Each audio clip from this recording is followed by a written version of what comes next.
Halo, apa kabar teman-teman semua? Ketemu sama saya lagi ya, MC Anwar. Nah, pada kesempatan kali ini saya akan berbagi lagi kepada teman-teman tentang apa? Tentang elemen-elemen terpenting ya dalam membangun sebuah relationship.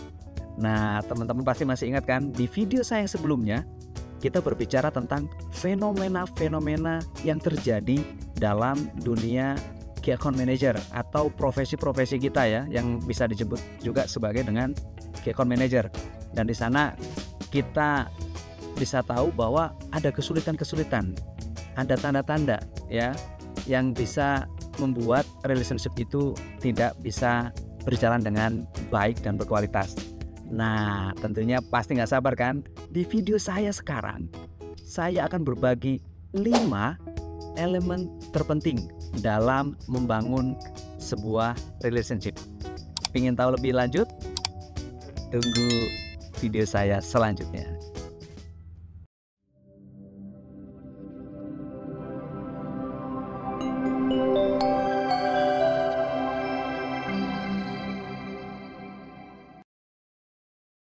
Tadi saya sampaikan ada 5 elemen penting ya yang wajib kita siapkan, wajib kita miliki dalam membangun sebuah relationship berkenaan dengan kita sebagai profesional maupun kita dalam sebuah organisasi ataupun perusahaan. Nah, 5 ini kalau saya singkat gitu ya supaya kita sama-sama mudah mengingatnya adalah TKKKP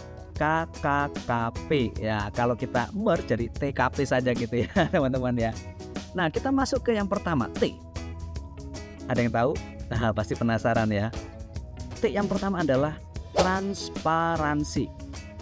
Nah, kebayang nggak teman-teman, ketika kita punya produk, punya jasa, kita tidak memberikan keterangan-keterangan yang transparan kepada customer kita, kepada klien kita, tentang apa sih feature, advantage, benefitnya gitu kan dari sebuah produk kita. Tentunya akan ada dampak negatifnya, bener nggak? Dampak negatifnya bisa jadi, wah kemarin ternyata nggak diceritain nih, ya kan, keterbatasan feature-featurenya, akhirnya membuat pelanggan itu kecewa, bener nggak? Atau bisa juga perusahaan akan melihat bahwa kita sebagai seorang profesional tidak transparan, akhirnya apa? Ke jenjang berikutnya, atau bisa jadi ya tidak akan membeli produk atau jasa kita lagi. Bahkan yang lebih mengerikan, bisa jadi kita sebagai seorang profesional tidak akan bisa mendapatkan keuntungan yang lebih lagi. Nah, lantas ketika kita bisa memberikan transparansi dengan baik, tentunya ada manfaatnya dong, ya enggak?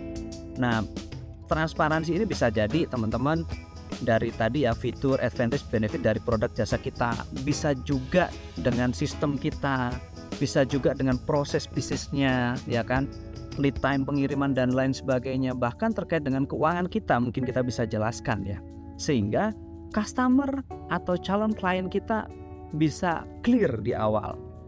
Terlepas nanti klien kita mau kerjasama atau tidak, paling tidak kita sudah memberikan yang terbaik. Kita memberikan, kalau bahasa sekarang itu, apa adanya kan gitu ya. Nah, inilah teman-teman semua yang harus kita siapkan dan kita miliki sebagai seorang profesional ataupun sebuah organisasi terkait dengan elemen penting yang pertama, yaitu transparansi. Dimana kita bisa memiliki atau mempersiapkan terkait dengan komunikasi yang efektif.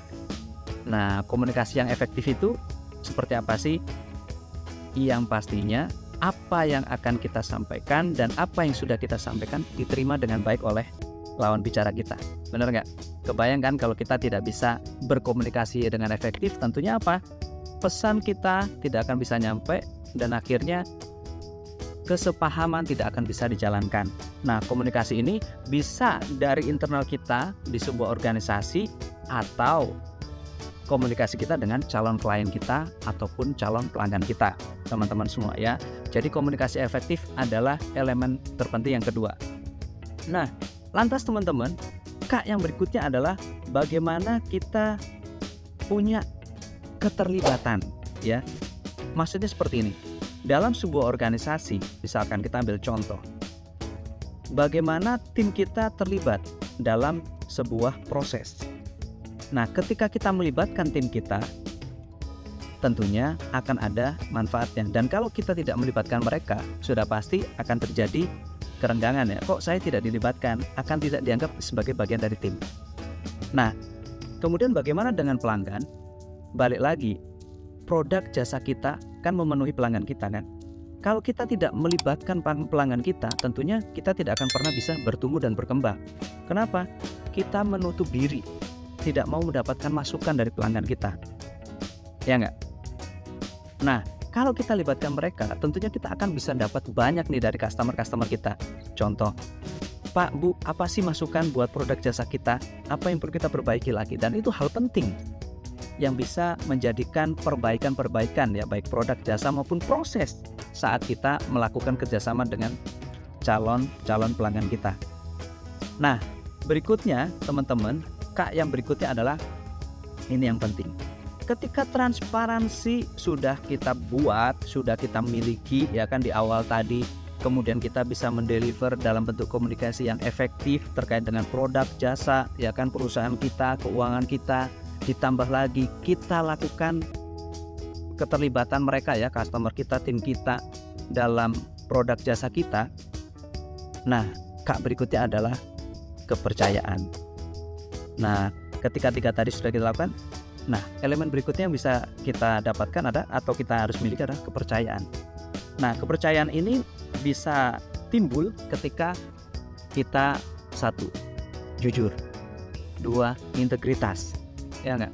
Kemudian yang ketiga, kita bisa menjaga etika dalam setiap aktivitas kita ataupun bisnis kita.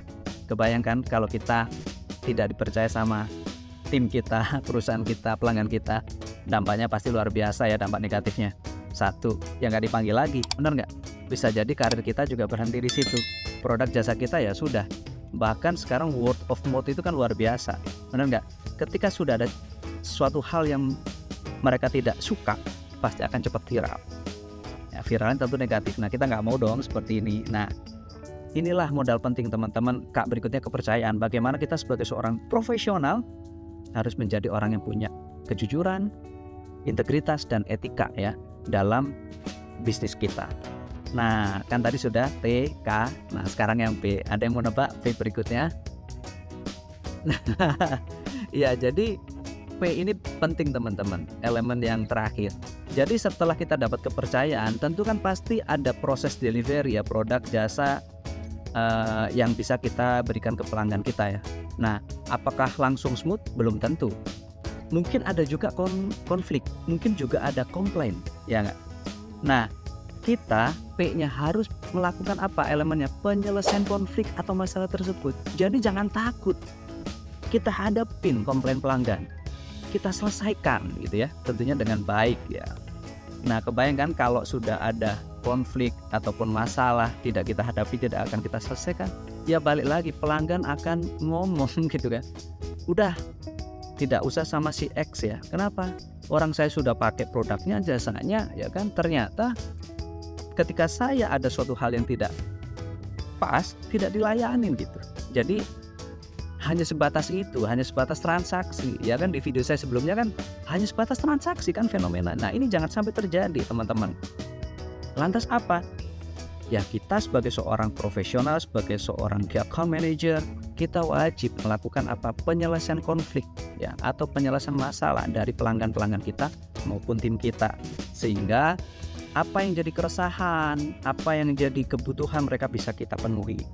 Nah, kalau 5 ini teman-teman, elemen ini bisa kita miliki dan kita siapkan, tentunya relationship secara profesional akan bisa kita dapatkan, bisa semakin dekat, semakin dalam, dan tentunya berkualitas. Ujungnya apa? Rekomendasi buat diri kita sebagai seorang profesional, produk atau jasa kita, bahkan yang lebih penting adalah rekomendasi buat perusahaan kita, karena kita sebagai representatif produk jasa dan perusahaan kita.